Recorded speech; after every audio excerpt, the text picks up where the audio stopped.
It is important to understand that Daesh militants are mercenary groups funded by intelligence agencies of the US, Israel, the UK, and Saudi Arabia on behalf of global financial elites who desire a psychopathically inspired one-world governmental system of control and dominance over the world's people and natural resources. Their goal in Syria was to destabilize the nation and force Syrian President Bashar al-Assad out, to be replaced by a puppet politician beholden to the Anglo-American Zionist globalist bloc. Despite all this multi-state support, Daesh has failed to establish a caliphate in Syria and Iraq as a prelude to destabilization, balkanization, and eventual absorption into the New World Order. Since the false flag events of 9/11-2001, several countries have succumbed to the developing one-world system, including Afghanistan, Iraq, Sudan, and Libya. Nations currently being targeted militarily are Syria and Yemen, with Iran in the offing. Walt Pareto told the Tasnim news agency.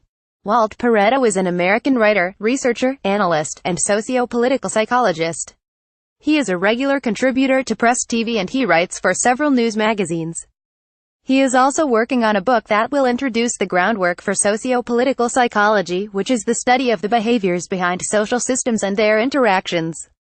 The text of the interview is as follows. Tasrim: the Syrian army and its allies seized control of Abu Kamal, Daesh's ISIL last significant town in Syria.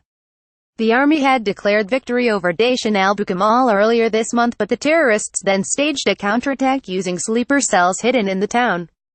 But it was retaken in another major offensive. What's your take on this? Pareto: it is important to understand that Daesh militants are mercenary groups funded by intelligence agencies of the US, Israel, the UK, and Saudi Arabia on behalf of global financial elites who desire a psychopathically inspired one-world governmental system of control and dominance over the world's people and natural resources. Their goal in Syria was to destabilize the nation and force Syrian President Bashar al-Assad out, to be replaced by a puppet politician beholden to the Anglo-American Zionist globalist bloc.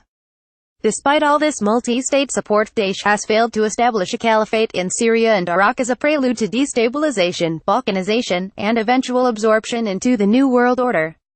Since the false flag events of 9/11-2001, several countries have succumbed to the developing one-world system, including Afghanistan, Iraq, Sudan, and Libya. Nations currently being targeted militarily are Syria and Yemen, with Iran in the offing. The Syrian army, anti-Daesh militias, Hezbollah, Iran's elite revolutionary guards, and Russian air support have been successful in extricating Daesh's last stronghold in Abu Kamal, with some skirmishes still reported outside the city toward the Euphrates River where the mercenaries have retreated. Daesh doesn't have the luxury of any official state land and air support because it would be a public relations disaster for the US, NATO, Israeli, and the Saudis to openly support terrorism. Instead, the Western main media, ever complicit in covering up the crimes of the Western Bloc, routinely propagandize that NATO and its allies are engaging in a global war on terror, when in fact they are by far the biggest purveyors of death and destruction. Tasnim: Major General Qasem Soleimani, who commands the Quds Force of Iran's Islamic Revolution Guards Corps IRGC, on Tuesday declared the collapse of the Takfiri terror group in Iraq and Syria. What's your prediction for the region in the post-Daesh era? Pareto: let's hope that Gen. Soleimani is correct when he said that Takfiri has collapsed, but this is not the end of the West's desire for regime change in Syria. Right now, it appears that the Western strategy of employing terrorism to reach their geopolitical goals in Syria are failing, but look for the West to change its strategy. The next step may include the infiltration of operatives into the Syrian government, bribery, false flag events, economic destabilization, and even assassinations. Several times Western propagandists have tried to disseminate the lie that Assad has used chemical weapons against his own people, but it hasn't been convincing. It is the job of the free media outlets of the world to report the facts in the midst of the lies, propaganda, disinformation, and censorship that routinely emanates from the Western corporate criminal main media. The only way I see in the long run to save Syria from being forcibly absorbed into the one-world government system is to keep purveying the truth on how the world actually functions and keep shedding light on the hypocrisy of the West. Tasnim, the Secretary-General of the Lebanese Hezbollah resistance movement, said recently that despite the U.S. claims about fighting terrorism, it spared no effort to help Daesh forces in the Syrian town of Abu Kamal. The U.S. helped Daesh as much as it could in Abu Kamal, short of directly engaging forces that fought to liberate the town from Daesh, the Hezbollah leader noted. What are your thoughts on this? Pareto Secretary General Nasrallah is simply stating the obvious when he says that the U.S. is aiding the terrorist groups in Syria. The only thing I would add is that it's not the U.S. alone that is pushing for regime change in Syria. U.S. foreign policy has been usurped by a very powerful Israeli lobby in Washington called AIPAC. American legislators in both houses of Congress are strongly urged to sign a pledge to Israel to legislate in favor of the wishes of the Israeli government. Refusal to sign will assuredly lead to a cutoff in funding for their next campaign, which virtually always leads to a loss in the following election cycle. In addition to the US, the UK, Commonwealth and Saudi Arabia specifically, and NATO in general, are supportive of terrorist groups in the Middle East.